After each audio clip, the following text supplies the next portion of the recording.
Assalamualaikum warahmatullahi wabarakatuh. Perkenalkan, saya Irvana Apriani, CGP Angkatan 7, Kota Batam.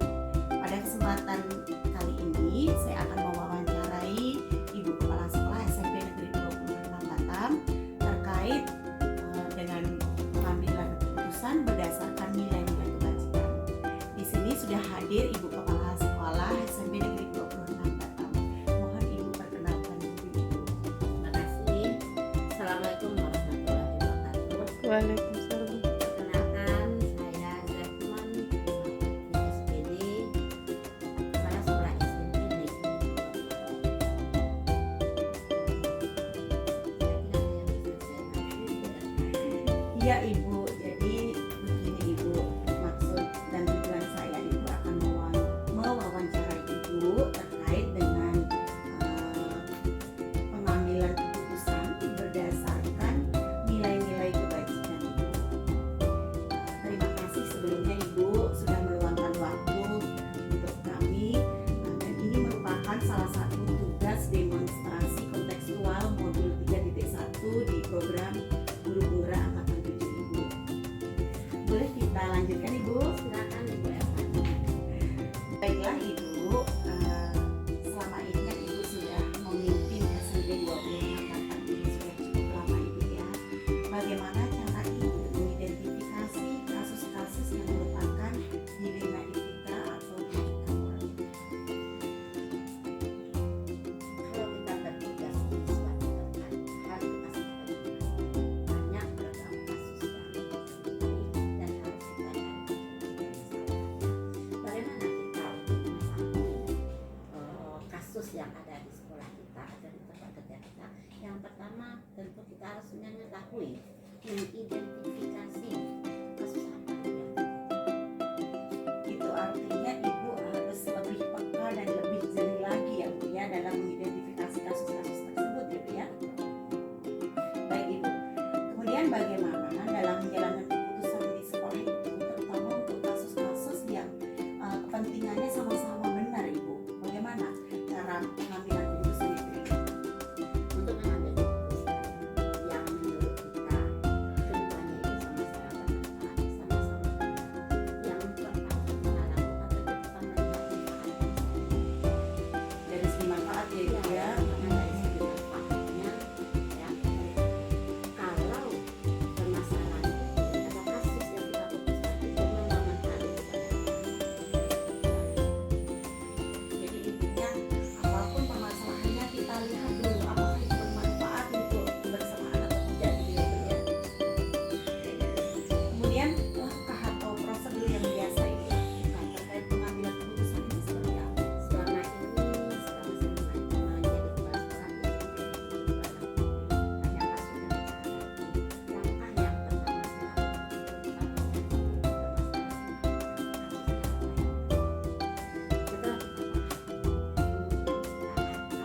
lakukan itu kita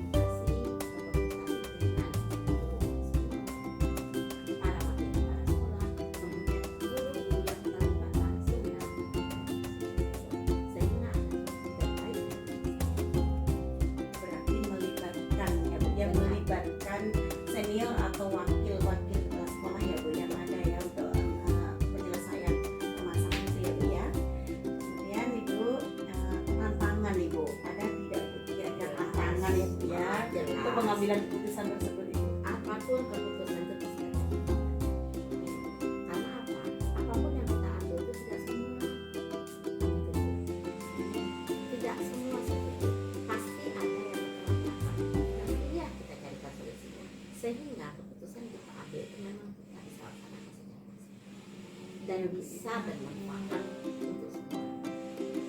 Semua kasus ataupun permasalahan balik lagi ya Bu ya, apapun tantangannya balik lagi ke kebermanfaatannya ya Bu ya. Baik Ibu, itu sebenarnya solusi yang sangat bagus Ibu ya, bahwa apapun kita melibatkan wakil, kita melibatkan senior untuk pengambilan keputusan, kemudian dari segi kebermanfaatan yang kita ambil ya Bu ya. Kira-kira Ibu dalam pelaksanaannya untuk pengambilan keputusan itu biasanya Ibu ada nggak jadwal tertentu atau ketika menyelesaikan permasalahan itu langsung di tempat itu diselesaikan atau ada jadwal-jadwal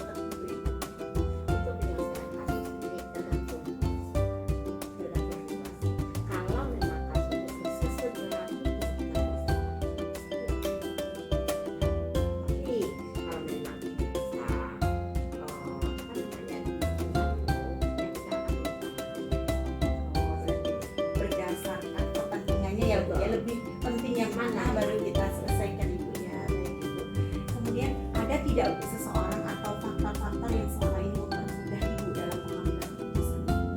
Yang namanya kita pimpinan ini, kalau kita memutuskan, tentu kita minta masukan, saran, terutama yang saya sampaikan tadi pada bapak ibu kepala sekolah, guru-guru senior yang sudah betul-betul memahami isi sekolah, sehingga keputusan yang kita ambil itu memang betul-betul bisa diterima dan tidak merugikan orang, bermanfaat untuk semua. Itu artinya memang kolaborasi itu sangat penting ibu ya, sangat penting dalam suatu instansi ya ibu ya.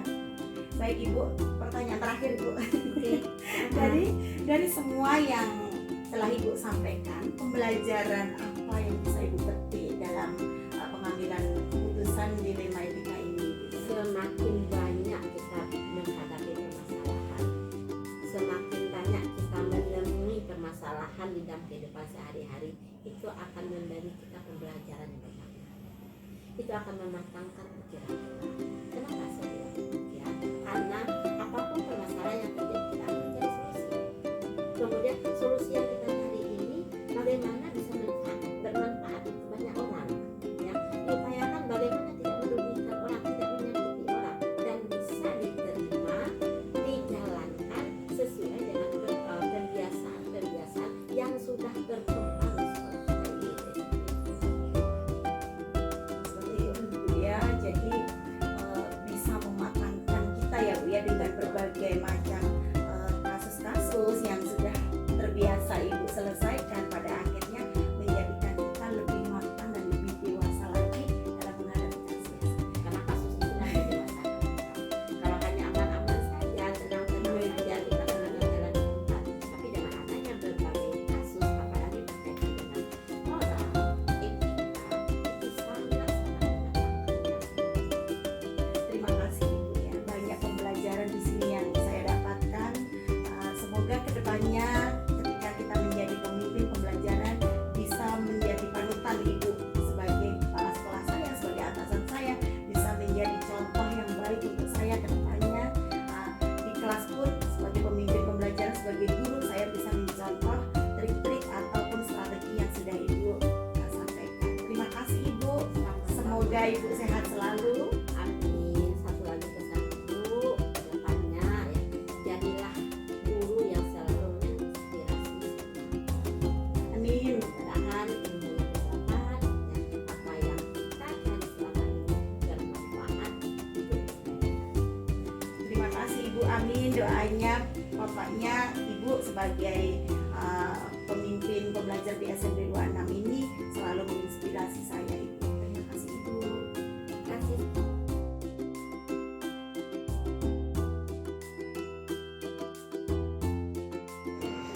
Assalamualaikum. Saya Ervana Apriani, CGP Angkatan 7 Kota Batam. Pada kesempatan hari ini saya akan mewawancarai Ibu Yumaroh MPD. Beliau sebagai Kepala Sekolah SD 004 Bengkong. Mohon Ibu memperkenalkan diri Ibu. Terima kasih Bu Angga. Perkenalkan saya Ibu Yumaroh. Hari-hari dipanggil dengan Ibu Juju. Tugas saya sehari-hari ada di SDN 004 Bengkong sebagai kepala sekolah. Alhamdulillah dipercaya oleh pemerintah tahun ini menjadi tugasnya di kepala sekolah 004 Bengkong. Itu aja.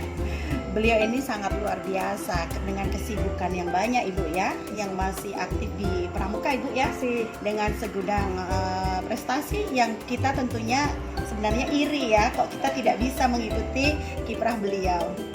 Baik Ibu, saya mengucapkan terima kasih karena Ibu sudah mau meluangkan waktunya untuk saya.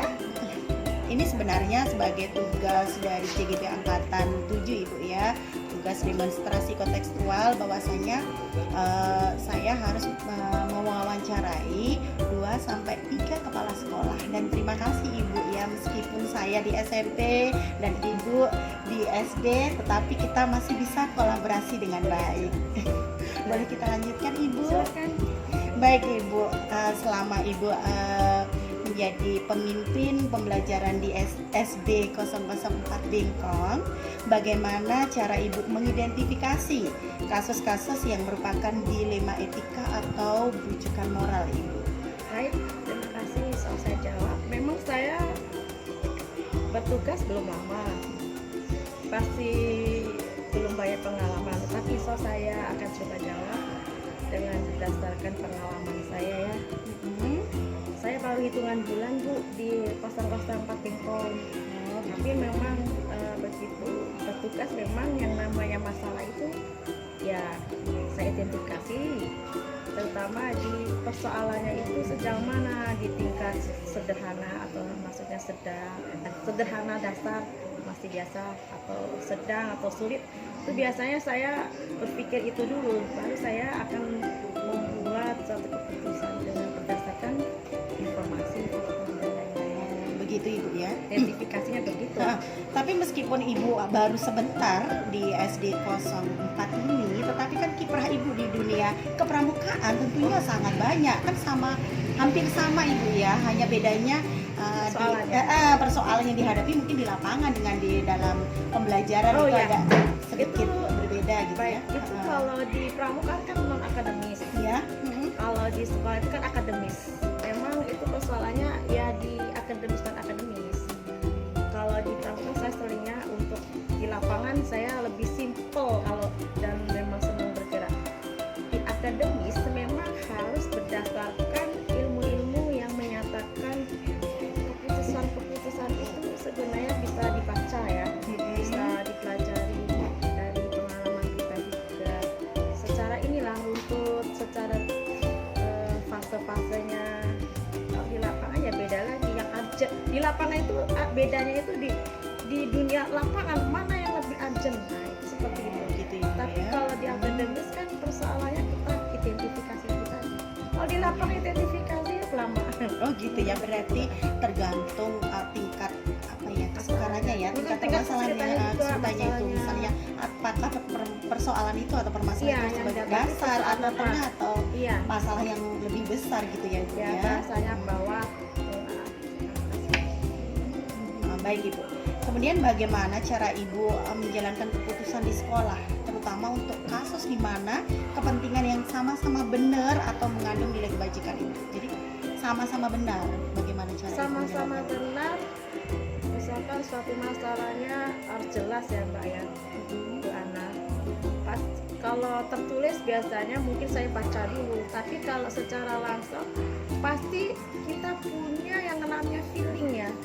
Sebagai seorang bimbing itu ini sama nih masalahnya.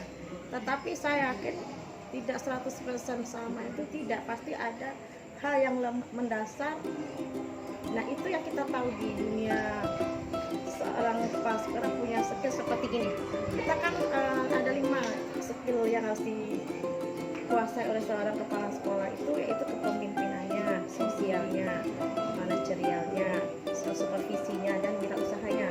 Nah 5 komponen kompetisi ini harus kita kuasai insya Allah. Lalu kita di mana ini sosialnya kita lihat, kepribadiannya, itu artinya memang 5 komponen itu harus benar-benar kita Dikuasai, pahami ya. Iya. Baru kita bisa menjalankan keputusan mana yang akhirnya yang sama-sama benar ini akan kita ambil gitu ya Bu ya. Itulah yang dibilang 5 kompetensi yang harus dipunyai oleh seorang pemimpin dalam hal ya untuk membawakan keputusan selama menjadi pemimpin. Baik Ibu. Kemudian langkah atau prosedur yang biasa Ibu jalankan selama ini dengan cara mengambil keputusan itu dengan langkah seperti apa atau strategi seperti apa? Langkah itu pasti misalkan ada persoalan, informasi kita tampung, baru kita lihat faktanya.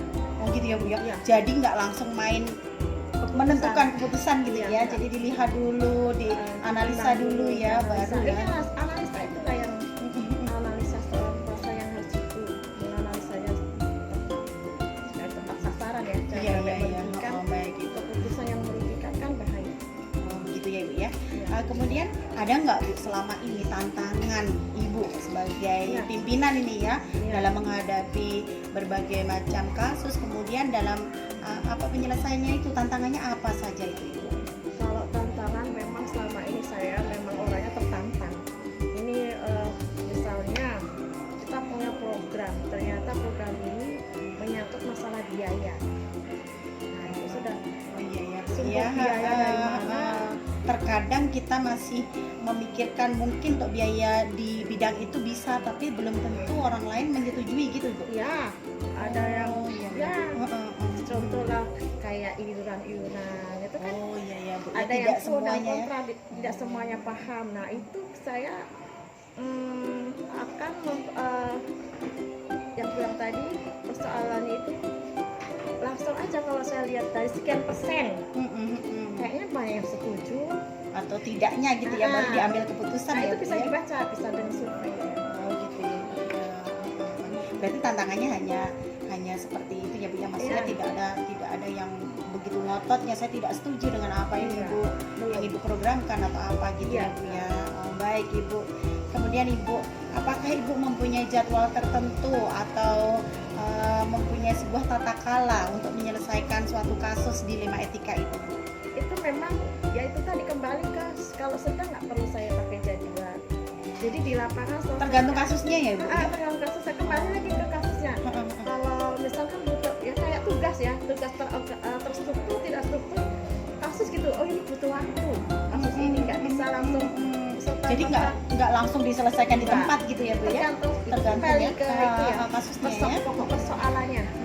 Kalau memang yang sulit berarti butuh waktu Oh, dan butuh masukan-masukan dari yang lain.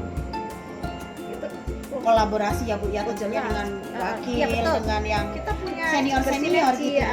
karena kan kita baru dan di situ ada yang lebih senior dari kita berdayakan itu tetap ya. manusia itu mempunyai pengalaman yang berbeda-beda. Nah saya tipe tahu diri lah, paling oh ini dia lebih tahu beliau ini, saya ikut, tidak harus gitu ya, serta-merta Bu, ya. saya pimpin Harus punya harus sama kata dengan saya enggak. itu artinya itu sebenarnya seorang pemimpin yang sangat terbuka ya, boleh atau bisa menerima masukan dari siapapun ya, harus, tidak diktator. ada Harus- kalanya harus ada ya. kalanya memang ada yang semua bisa diketahui, ada kala yang tidak. Butuh memang selama ini memang butuh bersinergi, Bu. Kita sendiri yang mikir jebol di kepala. Gitu ya, Bu, ya. Berarti kolaborasi tetap ya, Bu, ya. Kapasitas kepemimpinan itu ada kapasitasnya, dan kita tidak boleh tak kabur mentang-mentang kepala sekolah ilmu memimpinnya juga. Kita harus tetap belajar terus sepanjang masa menjadi pemimpin yang bijaksana. Iya, Bu. Terima kasih Ketua ya. Nah, Ibu, nanti. kira-kira ada tidak seseorang atau faktor apa yang selama ini mempermudah atau membantu Ibu dalam pengambilan keputusan? Faktor pertemanan. Oh, Jadi berarti saya buat interaksi dengan orang lain itu chemistry, sangat- interaksi yang sisi mana saya gali. luar biasa Ibu ya. Oh, gitu ya, Bu. Berarti pertemanan, hubungan yang baik dengan yang lain. Hubungan gitu yang ya. baik, tidak ada rasa membeda-bedakan ya sama. Ini berbeda.